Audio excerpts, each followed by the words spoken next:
with a very brief opening statement and take questions. Eric knows me by now.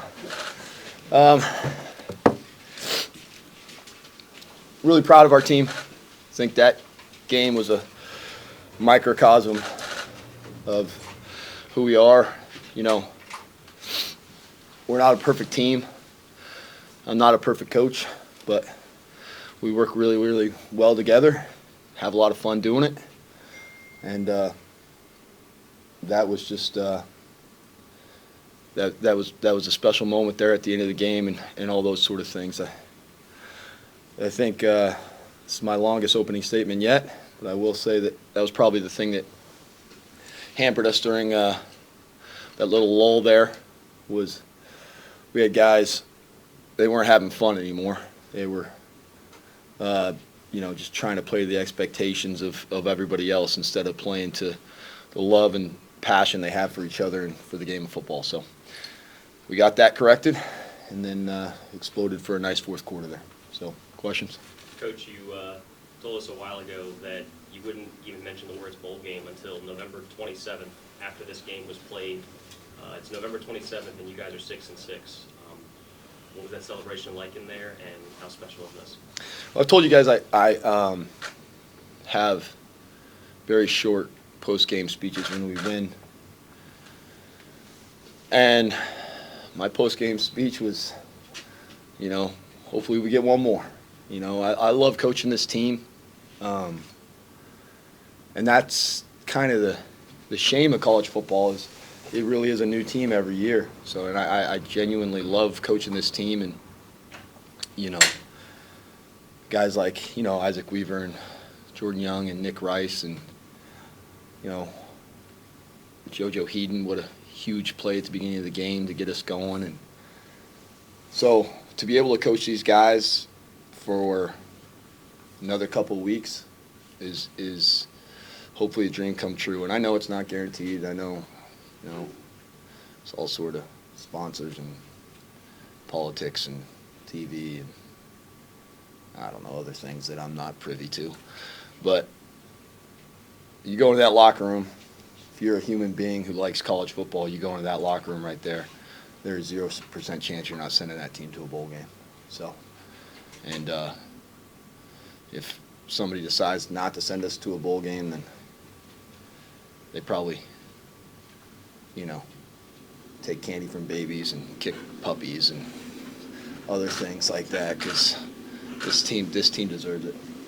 You talk about how the seniors set the pace. I mean, because you got the JoJo Heaton interception, you got the Saldivari fumble recovery in the end zone, then you got the Jordan Young interception. I mean, 3 huge plays in the first quarter from your elder statesman.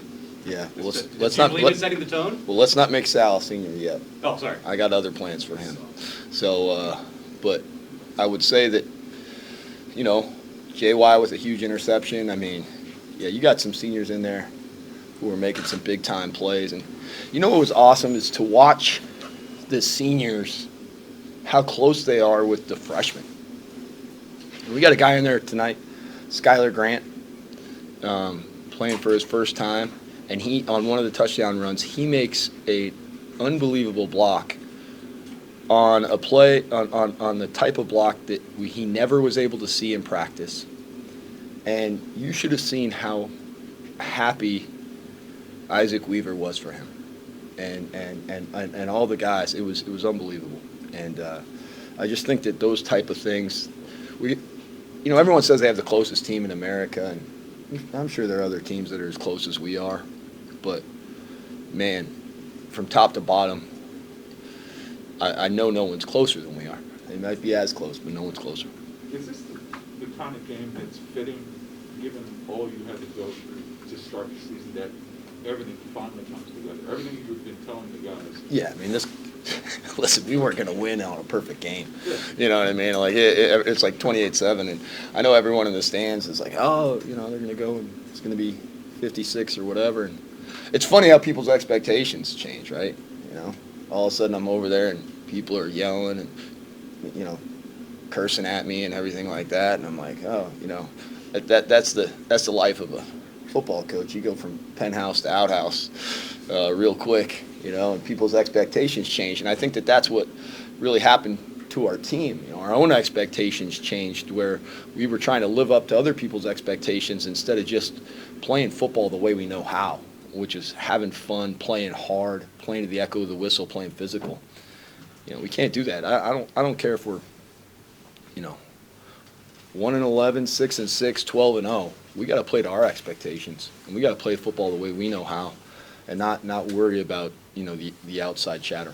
Are you happiest for your players, though? Because all Yeah. that they've gone through, Yeah. and then they get something like this, where I said it was like an Oprah Winfrey. You get a touchdown, you get a touchdown.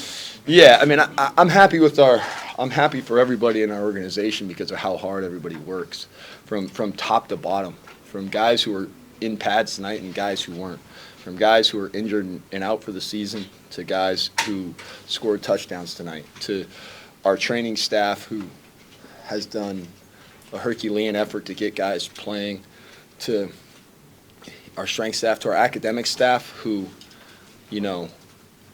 listen, being an academic staff in college football is hard work.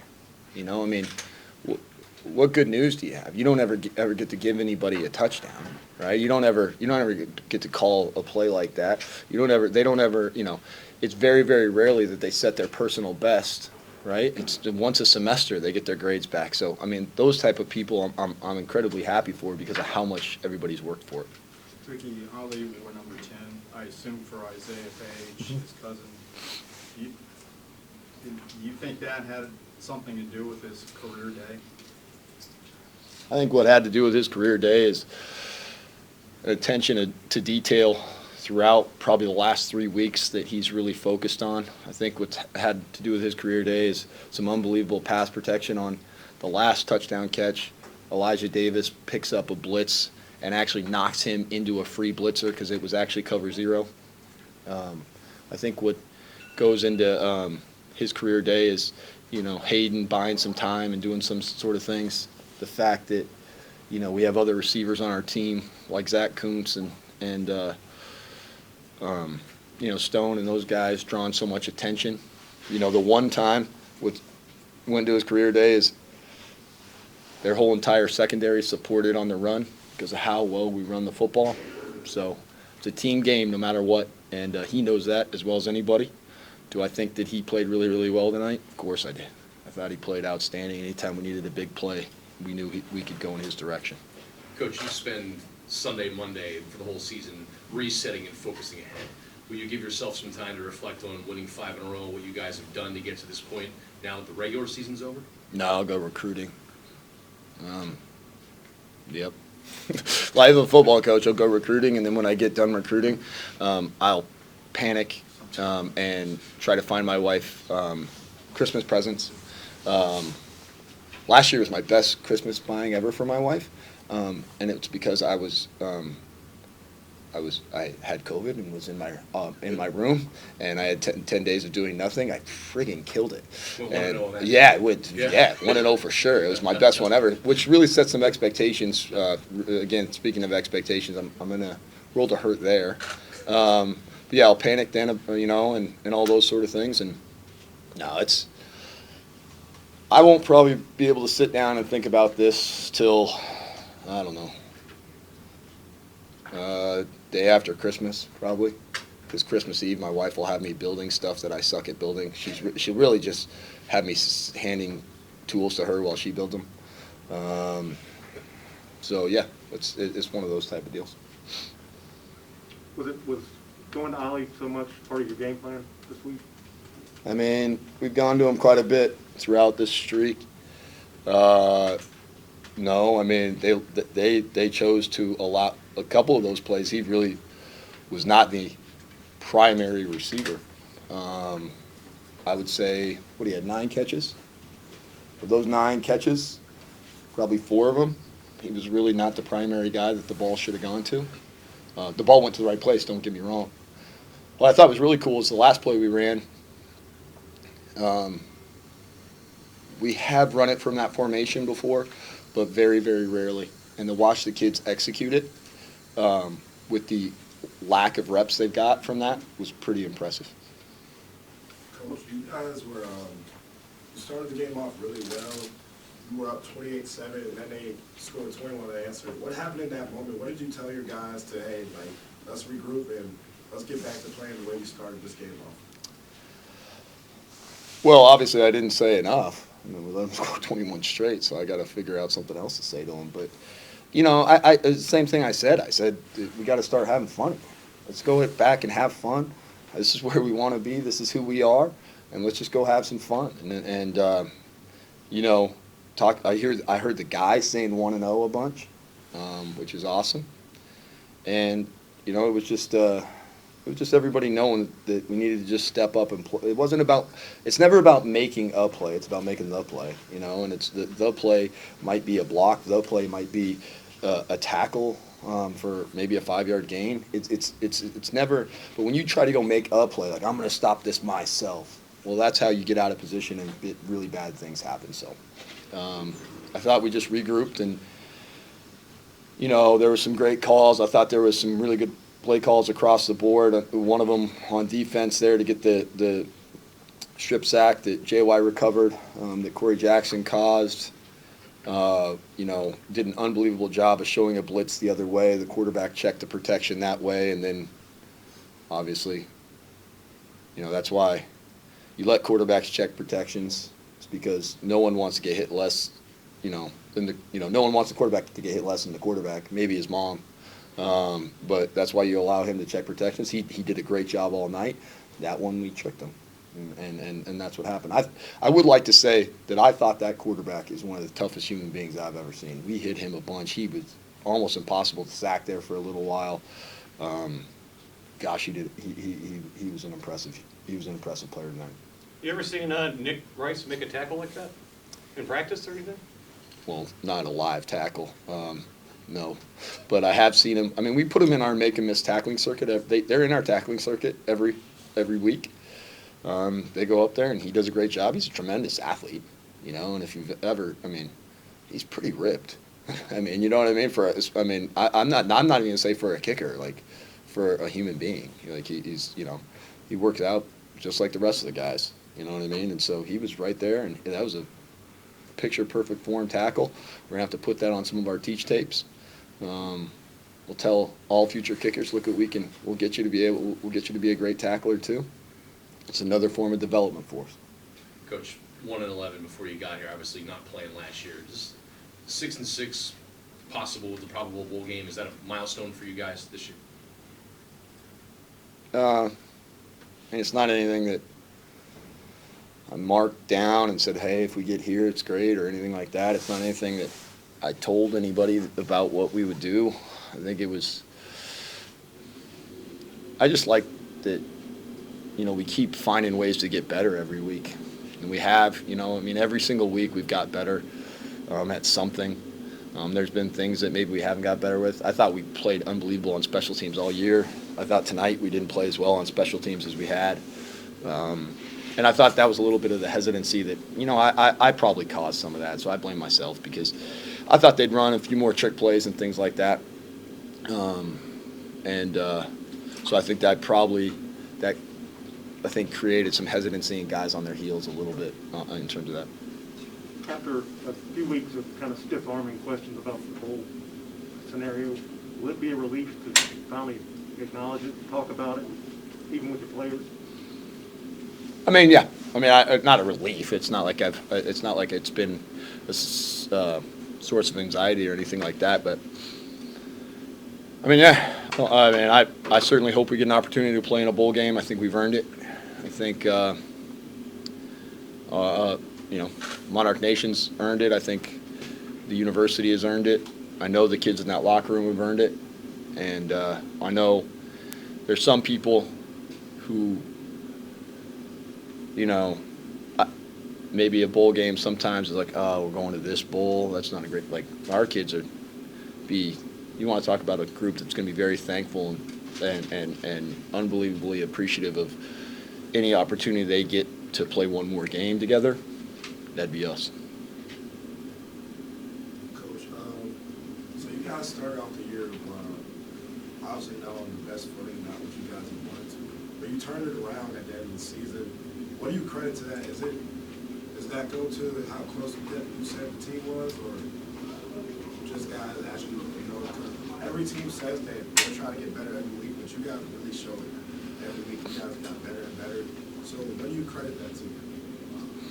I credit that to the hardest workers on our team are the older guys on our team. The hardest workers on our team are the guys who make a bunch of plays. And so they demand that other guys perform in practice. And so when you have that, I mean, it's a cliche, but it's a cliche because it's true. When your best players and your oldest players and the people that other people look up to practice really hard and treat practice as a sacred time, then you're going to get better. Ricky, was the locker room scene any different than it was after the last 4 games? Again, and no, not really. I mean, I try to get out of there so I don't hurt myself. You know, they were dancing pretty good, you know, and no, I mean, they're excited. It was funny. It was almost a little subdued, which I know sounds weird. And I think that it was a little bit like, to some of them, especially some of the older guys, there was a little bit of, we did it. And, you know, they believe in the 1-0 and all that sort of stuff, but not after, you know, I think they'd all tell me to go kick rocks right now on the whole 1-0 thing, you know what I mean? So they just, I think they finally allowed themselves, they believe in 1-0 so much that I think they finally allowed themselves a moment of, we really did do that, you know, and I think that that's a, so it was a little bit more subdued than maybe it had been in the past, and I mean like in a very small percentage, but just a little bit. Hey, Coach, Sean here from the California Gazette. What's your feeling and expectation of first-time head coach and having an opportunity looking right at a bowl? Feels good, obviously. I mean, at this point, no pressure to Dr. Seelig, but we did our job, so now he gets to do his and make sure that we get that. And I think, you know, like I said, I think we will, and I'm excited to be able to, you know, I've been able to experience bowls and in seasons I've coached now. I guess this is when we go to this one, because I'm going to speak it into existence, and I'll call whoever I need to call and go to their house and walk their dog, whatever I got to do. But I mean, this would be, you know, 11 bowl games in a row for me. I don't know if I'd ever have a more special one than this one, and it's because I get to be around these guys for one more week, and that would be, you know, the thing that I'm just most excited about, and really I think the other thing I'm excited about is to go to a place, you know, with my family, and let my family be around our kids on a little bit more personal level. And I know our families are around a lot, but this would even be better if they were able to do that. Anything else for Coach? All right, thank you, guys. Thanks. Yep. Thanks, guys. Congratulations. Congrats, Coach. Got Jordan Young right here, 11 tackles, 1 shy of the ODU career record with 339. Ali Jennings, 9 for 252, 19 shy of the single game record for receiving yards. Hayden Wolf, career high, 328 passing yards. David, take it away.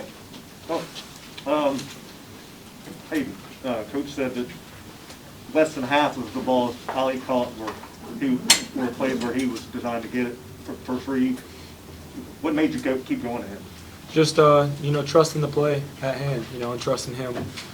Coach Campbell, our offensive coordinator, did a great job this week game planning and putting us in a position to succeed, you know. And, you know, Ali's out there working hard just like all the other receivers, and he reaped the rewards tonight. So, you know, I'm proud of him, you know, for making me look better than I am, and I thank Coach Campbell for, you know, putting us in that position. Ali, you wore number 10, obviously, for Isaiah. Can you talk about what he's been through and what he means to you? Isaiah's blood, I don't know if anybody knows, but he's actually my cousin. And he was one of the reasons that I decided to come here. And it it didn't feel the same not having them out there with us, being able to play and suit up. And I talked to Deej, our strength coach, our head strength coach, and he asked me if I wanted to wear it, and I jumped on it. It was something I was thinking about, and he approached me with the opportunity, and I was like, yeah, I want it. And it's crazy because me and Isaiah's first time playing together when we were younger, I was number 10. And I told him it was going to bring me good luck this game. And I told him 10 wasn't done this season. And he was like, go get it. You guys have been saying, want to know about, like, for every answer to every question all year. What's it like to finally be able to talk about a bowl game?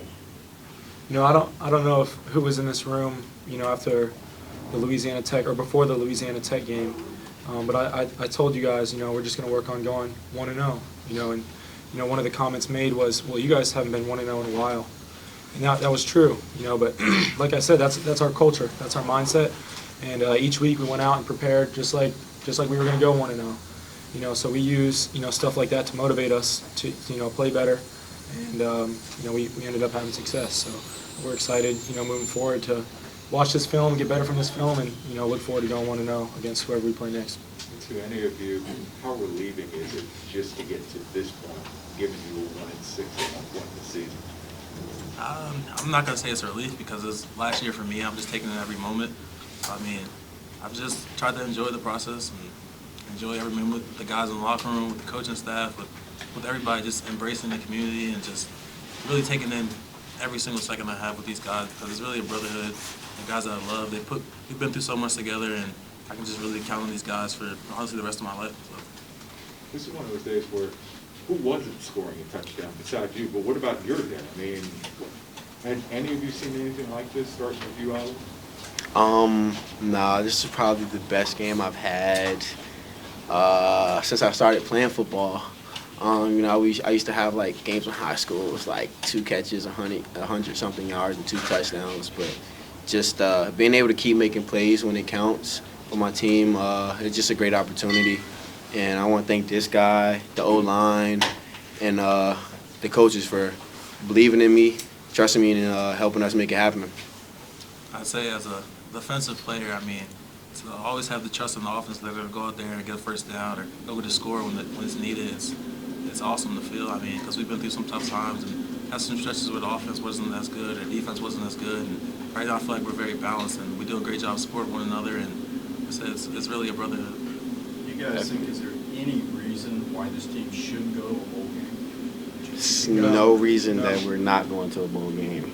We've been through, like they said, so much as a team, you know, from, you know, getting a new coaching staff, you know, that's always a big change. And obviously this was for the best. Getting our season canceled 2020, you know, I think that was also for the best because it gave us a chance to grow and learn as a team, you know, and that ultimately put us in a better position for this season. And, you know, starting off the season how we did, 1-6, you know, that's tough. And I remember Coach Campbell texted me after the Western Kentucky game we lost to put us at 1-6. He said, hey man, just, you know, keep going 1-0. You know, we're gonna make a bowl game. He's like, we're gonna win the next 5. We're gonna go to a bowl game. Just go 1-0 in everything you do. And, you know, when he texted me that, I wrote it down in my notebook, posted up in my room. You know, I had that posted in my room on a piece of paper, written in pencil. And so it's something that I believed, you know, and our team believed that we could go 1-0 each week. So it feels amazing. I mean, the story itself of this team, you know, coming back from 1-6, not playing, that itself should be enough for you guys to go to a bowl game. Definitely, especially that we made it happen down the stretch. I know a lot of teams can win out early and then lose in the stretch, and I feel like we should have a better chance than teams who lose in the end. Our athletic trainer, I mean, I go in there almost every day with Justin Walker and Angela. And I'm just sitting in there every day, just trying to get better, trying to recover in there, just the physical part of it. And just all throughout the season, I would have the talks with Justin, and he said, just if we get one, we'll be on the roll. And we got that one, Louisiana Tech, and like I said, we just started rolling. And all throughout the season, we just believed, and we never lost faith, and just, like I said, just kept trying to get better every day, just competing in everything we did. And you'll see the results. Ali, you guys have spent every Monday or Sunday resetting with the 1-0 mentality, kind of putting the last game out of your mind and focus on what's ahead. Will you guys give yourself a chance to kind of reflect now on that 5-game winning streak and what you accomplished, just, you know, now that you've done it and everything like that? I would say a little bit, but our focus is going to be how to improve going on. How can we prevent us from not starting off slow during the season and just work on us always playing at a high level from start to finish, from going from one play to the next play with the one and no mentality. I think that's just going to be our main focus from now on. You don't have a game next Saturday. Do you almost wish you did, as well as good as things have gone lately? Definitely wish we had a game next Saturday, especially the game that's going to happen this coming up Saturday. But it's going to come in the near future. You're convinced it's gonna come? I'm absolutely positive. With these guys around us, with this coaching staff, it's bound to happen. And you agree with that? Yes. You know, like we talked about, we've been through so much as a team, and you know, we've been a different team the last 5 weeks, and you know, I hate to be the next team that steps on the field with us right now. You know, whoever that is, but like they said, we're just going to get better from this film and work on how we can go 1-0 next time we step on the field. Ali, you obviously went crazy today. You got the chain on. Obviously, your team recognizes that. You look like Justin Jefferson out there to me today. Who was your favorite receiver growing up, and do you think your performance today resembled one of their performances? Favorite receivers growing up. This is hard because growing up, I would watch pretty much every receiver. My older brother would have me watching Calvin Johnson, Julio Jones. He would take me back to like Jerry Rice, T.O., stuff like that. And Chad Ochocinco, I definitely used to watch his like workout videos just to help me be like an actual receiver instead of just an athlete out there. And yeah, I try and emulate my game after everybody, take bits and pieces from everybody, and just try and like instill it into myself just to help me play at a high level. Anything else for these guys? Yeah, Hayden, you guys were clicking obviously really well today. When did you realize that it was going to be one of those games for you two connecting together like the way you did today in this one? Yeah, I wouldn't say, you know, necessarily in my head I was going to say I'm only working to Ali. You know, we have, you know, 4 other guys that are running routes every play, five guys counting the running back. And, you know, our coaches put us in a great position to succeed. You know, they put Ali in a great position to make plays. The linemen gave me a chance to, you know, deliver the ball. Running backs, you know, helped in protection as well. And all the other receivers, you know, they worked so hard throughout the course of the game to you know, give me a variety of different options. So obviously I couldn't be more proud of how Ali played and, you know, how all the other guys played. And it feels good to know that. And Jordan, you're the senior. Obviously, you guys aren't in control of your destiny from now on. It's the committee who's going to decide who goes to what bowl games. But Jordan, it's your senior year. If you had to pitch to the committee, what would you say why this team deserves a spot in the bowl game? I mean, it kind of just falls back into that story. I mean, we were a team that, like I said, at 1.16. I mean, we were a team that really never gave up and had a vision, had a plan throughout. Been through a lot of tough times and kind of really just stuck together throughout all of it. I mean, came together in the end, rallied together just as a family, and like I said, delivered 5 straight wins, and I felt like were very impressive wins just as a team because we looked like a very different team between the first half of the season and the second half of the season. And I mean, I just felt like we can compete with a lot of teams, and I feel like if they give us that opportunity, like they'll see that. I'm gonna add to that as well, if you don't mind. You know, like we talked about, it's hard to win a Division I football game at any level. It's hard to win any college football game. To beat 5 FBS teams in a row, you know, how we did, I think that deserves a chance. You know, especially after starting 1-6. We beat a variety of good teams. You know, FAU. You know, Middle Tennessee, Charlotte. These are all teams that have played and competed at the highest level with, you know, Power 5 schools. And so to beat teams like that, you know, we're on a roll right now, and you know, that's kind of the only thing I would say is it's hard to win 5 games in a row, and you know, we're looking forward to the next one. Anything else for these guys? Yeah, last thing. You have anything to say to Monarch Nation? Thanks for the support. It was loud out there. We felt loved, felt appreciated, and we appreciate you guys.